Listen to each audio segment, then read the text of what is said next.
Hi, everyone. In today's lesson, we're going to talk about a concept called average rate of change, instantaneous rate of change, and the definition of the derivative. So first things first, average rate of change can be abbreviated with ARC. So whenever you see that, you're thinking average rate of change. And the definition is the slope of the secant line joining 2 points. Or in other words, the slope formula, which you've seen in other courses, is here. So an example, what is the average rate of change of this function over this interval? Well, I've taken the liberty of giving you the graph of this function. So what we would do is find the points, right? So what I'm asking specifically at x equals -2 and x equals 1. So when x is -2, it looks like y is 5. And when x is 1, it looks like y is 4. Now, if you didn't have the graph, what you would do to find these y values is you would plug in f of -2 and you would plug in f of 1. So everywhere you saw an x, you would put in a -2, and everywhere you saw an x, you would put in a 1. Now, just for purposes of time, I'm not actually going to calculate these.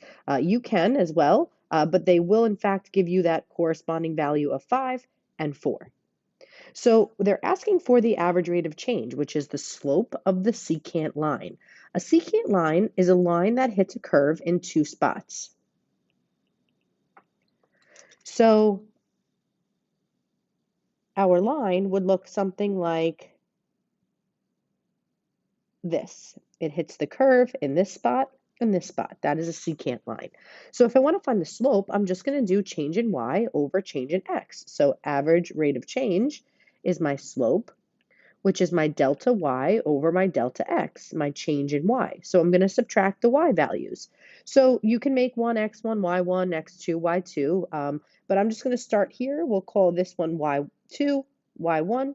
So we'll do 4 minus 5, and then we have to go in the same direction for the x values. So 1 and -2. So 1 minus -2.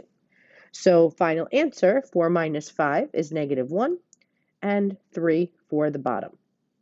Okay, so instantaneous rate of change is a little different. It is the slope of the tangent line at x equals a. So this question is asking us, how would I calculate the instantaneous rate of change of this function at x equals 0? So now I care about at x equals 0. We need to know what the word tangent means. Tangent means hits the curve in one place or one spot. Okay, so it can't go through twice. So when x is 0, we can see here on the curve that it's at -3. So this line that I'm going to draw is called a tangent line. Tangent hits the curve in one spot. Notice how it doesn't go through twice like the other example did. It's just tangent to it. It's hitting it only in one spot. So what you would have to do is actually do an average rate of change, but for estimated values. Like we would have to find really small values that are close. So like maybe we could use 0.5 and positive 0.5, right? So 0.5 we could put here, 0.5 we could put here. And then if you see, I know it's a little hard to see, but this green line would be my secant line, and that's really as close as we can get. I mean, we could probably get -0.1 and +0.1 if we really want to get close, but in order to calculate an instantaneous rate of change, we would have to estimate using average rate of change with values very close to 0, right? Because we're talking about it at x equals 0. Now, some of you must be thinking, well, there has to be an easier way for me to find the instantaneous rate of change rather than to find an estimate. How could I find the actual estimate? Well, the way that I would do that is by something called the definition of the derivative. So the derivative of f of x, notice the notation, f prime of x. Whenever you see the words derivative, the notation, the symbol that we use to define it is f prime of x. So the derivative is defined as the slope of the tangent line at any given x value. So that's kind of related to what we just talked about, right? We need to find the tangent line. So the derivative happens to be the slope of the tangent line. And this is the formula for it. F prime of x, our derivative, is the limit as h approaches 0 of f of x plus h minus f of x all over h. So what I'm going to do now is derive where this formula comes from, and then we're just going to use it. So if the explanation confuses you a little bit, that's okay. I'm just trying to show you where this formula comes from. So we have our graph here similar to what we've been using before. I'm going to just pick for any x value. So let's just say I'm choosing x to be here at 1, okay? And I want to find the equation of that tangent line. So here's where it hits the curve. This would be my tangent line that I'm trying to find the equation for. So what we can do is use the concept of secant lines. So I could select a value maybe a little bit further than x. So let's use this one here. And let's just say it's h units away. And obviously I know because, there are numbers here. I'm just trying to do this generically. So this value here, if it's h units away, would be the x value plus the h. And our y values would correspond to f of. So when x is x, the y value is f of x. When x is x plus h, this y value is f of x plus h. So the x is x plus h. The y is f of x. So same thing over here. The x is f of x. The y is x plus h. So what I did here is kind of create a secant line, right? This line is my secant line. And the goal would really be to get this point to somehow slide down here so that it's right on top of it, and then I can make that tangent line. So we first start with the slope of the secant line. So the slope would be change in y over change in x. So here's my y values, and here are my x values.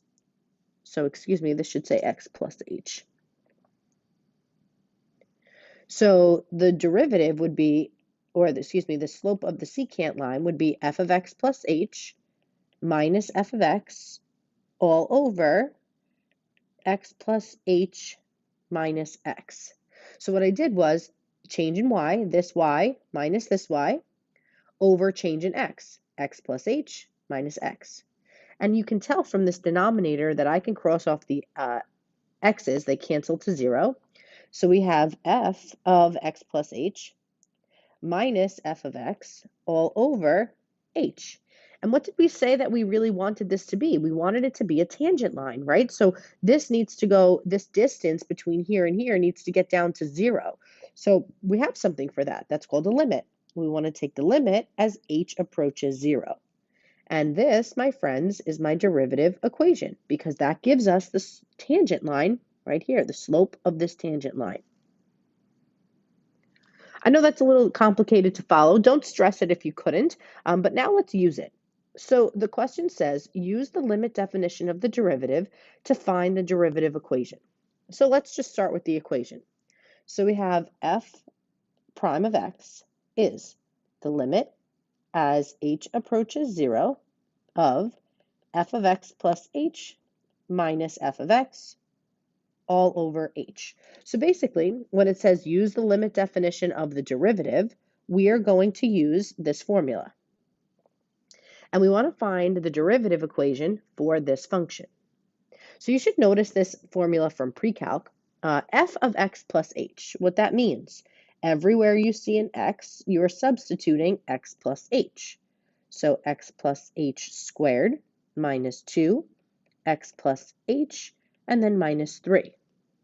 So we're going to go ahead and plug in what we have. So we have, I'm just going to use some space and go over here, f prime of x is my limit as h approaches 0 of, we got to put our f of x plus h first, which is this.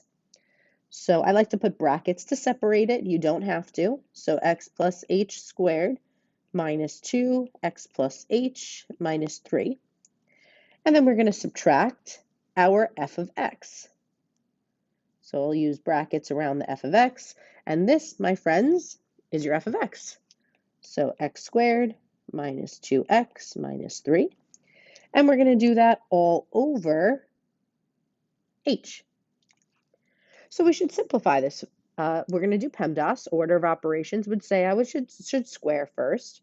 So x plus h times x plus h, that's what it means to square something.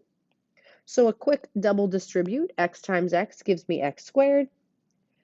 Another xh, hx is the same as xh. H times h squared. I have two xh's, so those can add up and bring down my first and last term. So I can clean this up and say, okay, well, this is x squared plus 2xh plus h squared. I can now distribute the 2, so negative 2x minus 2h minus 3. I can also distribute that negative, so negative x squared plus 2x plus 3, all over h. Again, don't forget to bring down my derivative is the limit as h approaches 0.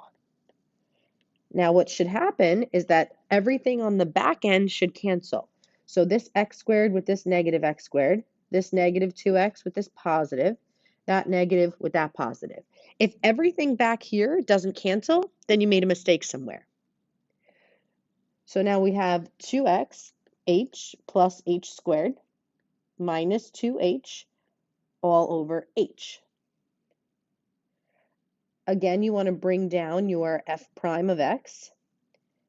We didn't take the derivative yet, which is our limit as h approaches 0. So we can divide each of the terms by h. So 2xh divided by h, h's would cancel there.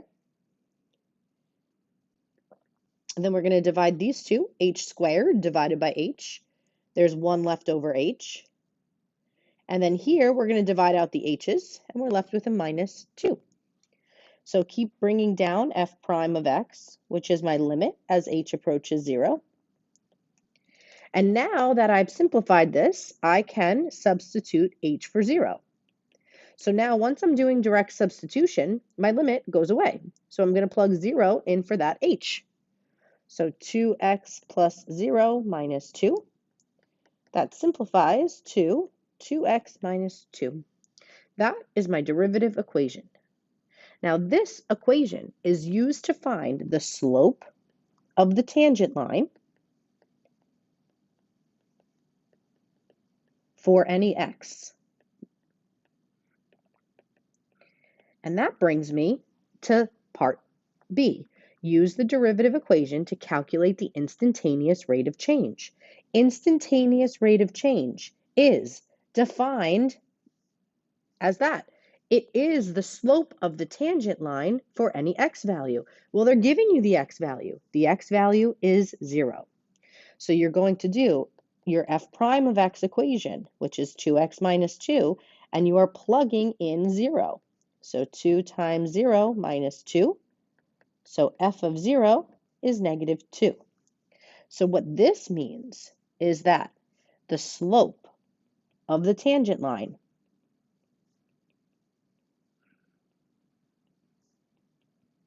at x equals 0 is m, or m for slope, negative 2. Okay, I know that was a lot to digest and the video was rather long. Thank you so much for watching. We will continue this more in class tomorrow. Have a good night.